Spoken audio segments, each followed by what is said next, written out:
अरे का ये भाई सुबह सुबह कहाँ जात हुआ? अरे का बताइए भाई, मनरेगा जात है। अरे ये कब से करे लगला हो?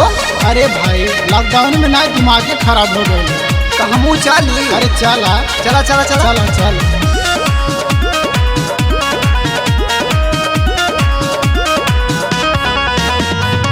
बहुत ही गम कही नियर हम घरी जाता नी भाई एगो काम करी।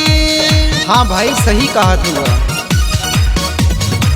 बहुत ही गम कही नियर हम घरी जाता नी भाई एगो काम करी। बहुत ही गम कही नी योगा हो, बहुत ही गम कही नी योगा हो। अभी जब नहीं, अभी जब नहीं हमें हरे राम हरे जते पानी माने रे गमे काम करे। अभी जब नहीं हमें हरे राम हरे जते पानी माने रे गमे काम करे।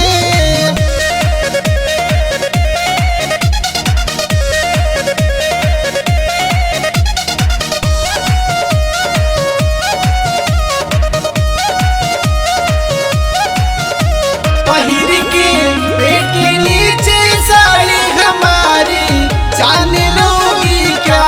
पहिर के पेट के नीचे साड़ी हमारी जान लोगी क्या?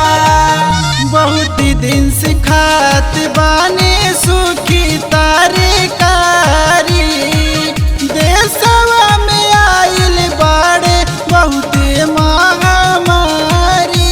अरे तक कुदरत के दिन हो नो बस चाइना के दिन हो।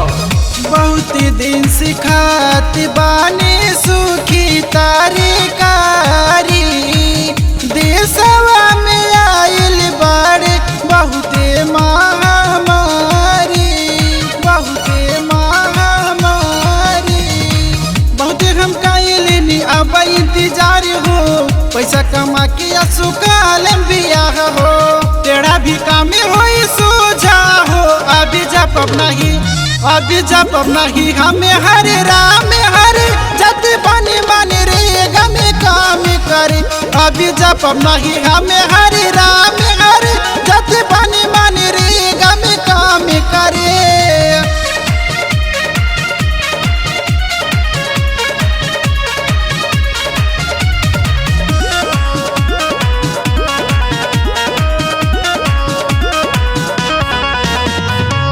शहर के लोग भैले कोरोना के शिकार हो। गाँव के मिट्टी में के गोला ना बीमार हो। यही से कहल जाला कि शहर से ज्यादा गाँव में सुख बा। शहर के लोग भैले कोरोना के शिकार हो। गाँव के मिट्टी में के गोला ना बीमार हो, गोला ना बीमार हो। उदय गाने सब पार इलाका में हो। संजय सौरा भी कर लाया राम हो। नीतीश गावे लगनवा हो। अभी जब नहीं, अभी जब नहीं हमें हरे राम हरे जते पानी मानी रे गमे काम करे। अभी जब नहीं हम